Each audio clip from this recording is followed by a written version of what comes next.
we'll get to the educational content. I promise today I'm going to be talking about something important called the chain of title.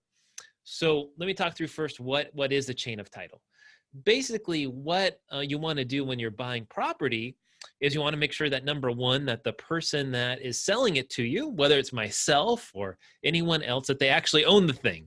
That's goal number one. Goal number two is you want to be able to see, well, do they have this title cleanly? Meaning that, is there anything about the history of this property that might cause it to have an issue? So this is part of what title companies do. But as an independent company that we sell properties direct to you, I think it's an important concept for you to know that if you ever want to do your due diligence, this is how you go about the process. So I'm going to share my screen here, and I definitely suggest watching the YouTube video as we go forward so that you might be able to see this live if you are listening to this over the audio version. So what we have here is, let's say you are looking at this property. I'm going to go through 3 different properties with you in 3 different counties so that you can know how does this differ from county to county, jurisdiction to jurisdiction, and how we get it done for pretty darn cheap, if not even free in a lot of cases, to figure out that chain of title. Who was the previous buyer? Who was the buyer before that? And so on. So you'll see here we have a property that is in a place called Costilla County, Colorado, in a subdivision called the Rio Grande Ranches, where you're close to the Rio Grande River. And if you scroll down on our website listing, we have a section that says property details. And in this property details site, you will look and you'll see, okay, here's the subdivision, here's a street address, here's a city, state, county, zip code, size, APN, and legal description. So if this was a property that you were interested in, then what you could do to verify that we own the property and look at the chain of title is by going to the county website. So I have here in front of me the Costilla County website, which is colorado.gov/Pacific/Costilla County. Again, colorado.gov/Pacific with a P/Costilla County. And then once you're on there, you can go to the departments and then the assessor. And on the assessor site, you can do a property search. They'll have you click here where it says Enter Eagle Web. After you click on Enter Eagle Web, you'll see here in a moment that there is this account search area where you could search by owner name, account number, parcel number. In this particular case, you would be using the APN, the assessor's parcel number, to find the property. So on the search, under where it says parcel number, you'd enter this in, which in this case is 715-36210, and you'd hit search. I actually have this already pulled up. And here's what this looks like on the assessor site. There's so much valuable information on here. You can see assessed value, which in this case is about $3,200, which assessed value isn't always the same as market value, but that's a conversation, a topic for another day. You can see here the legal description. You can see here who the owner is. Hey, look, it's Generation Family Properties. So you can see right here that we own the property, which is one of the biggest questions that I know people have, is they're concerned about something being a scam. Well, if you go to an assessor's site or perhaps a GIS system, depending on when it's been updated, this is a great way to do it. And not every county has these tools, and so that's why we're going to go through 3 different counties here. So you can see here that as you look through the information, that Costilla County here has transfers, where you can look at these different reception numbers.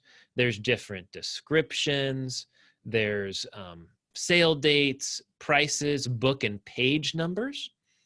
And a little follow-up here, the book and page number is something that the county used to have back in the day. They'd have this huge volume that literally with books and pages in it, and they'd have mounds of books that had history of property sales.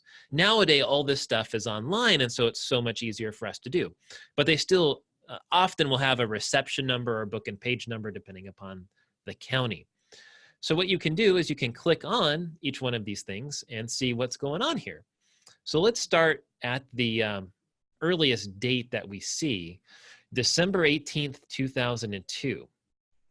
There was a death certificate filed where someone passed away, and there was no grantee entered in here.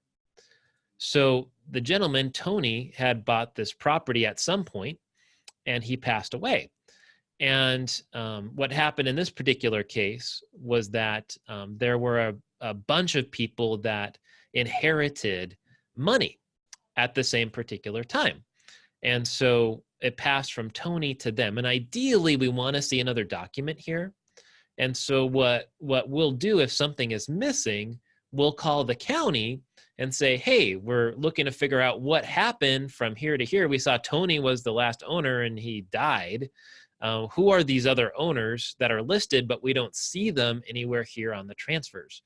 And so the county will send you documentation to get. In Costilla County, they actually won't send it online. You actually have to get a paper copy to request it. So what we do is we get those documents to help establish the chain of title.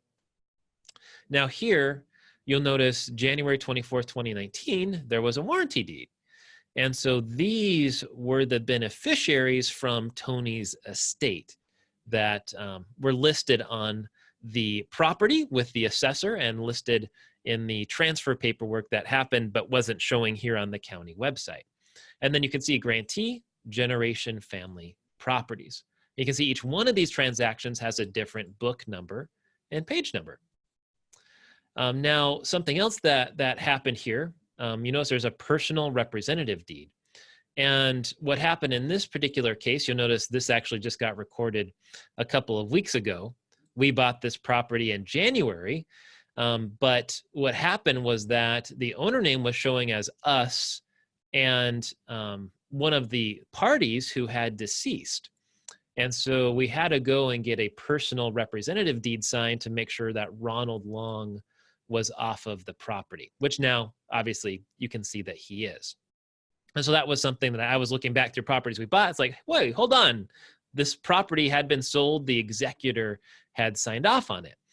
And so we got that all taken care of. And now we have a clear chain of title in having no other encumbrances or anyone else on this particular property. Something else that can pop up in other counties, Navajo County here is an area where we own property. If you look at this particular one, this is one in Snowflake in Navajo County, Arizona. Nice property that has some trees all around it, good road access. You can see a couple of roads kind of going through there. In Rancho the Golden Horse, again, you could search by APN number. Now, in this particular county, you would go not to the assessor, but to the recorder. And what's cool about Navajo County is you can go on their particular website and you could search by a block, lot number, subdivision. You can't really search by the parcel ID, I found. You can search by names. So if you go here and you do a start search, and then you go to search, you can see here all the different things that you could search by. Parcel number is not one of them, but you can search by lot number, block number, subdivision, which we have listed, for example, here on us in the legal description. So you could do it that way, or you could search for generation family properties or something like that. We have had quite a few lots in this subdivision. So if you search by our name, by business name, it might take you longer to find out stuff. So once you pull up the record, you can see here to establish it, we actually can see the warranty deed. And if you look at the image, here you go. You can see the Tisdales have signed this. They were both named. And we could go to the next page, make sure a signature is showing. There's the grantors. Okay, great. We can see a copy of the deed to help establish chain of title that Generation Family Properties was the company that bought it. And you could look on the assessor's site, perhaps, or GIS map, although I do find a lot of those things tend to be delayed. But if you ever have any questions about this, certainly reach on out. The last county is Klamath County.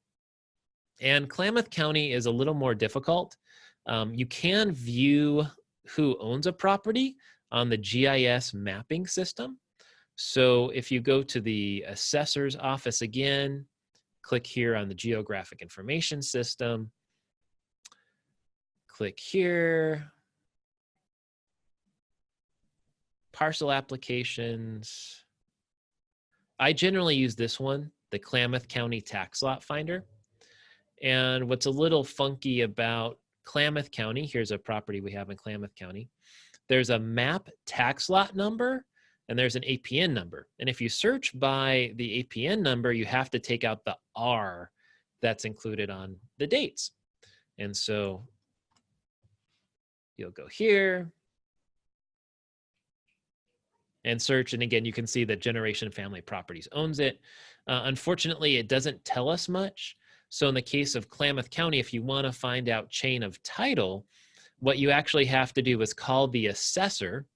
So you go to government, departments, and then the assessor page, and you call the assessor and you try and find out when are the last few transactions, because you want to get that chain of title, right? Not just one link, but ideally 2 or 3 other ones to make sure that the chain of title is correct as it moves from one person to another to another.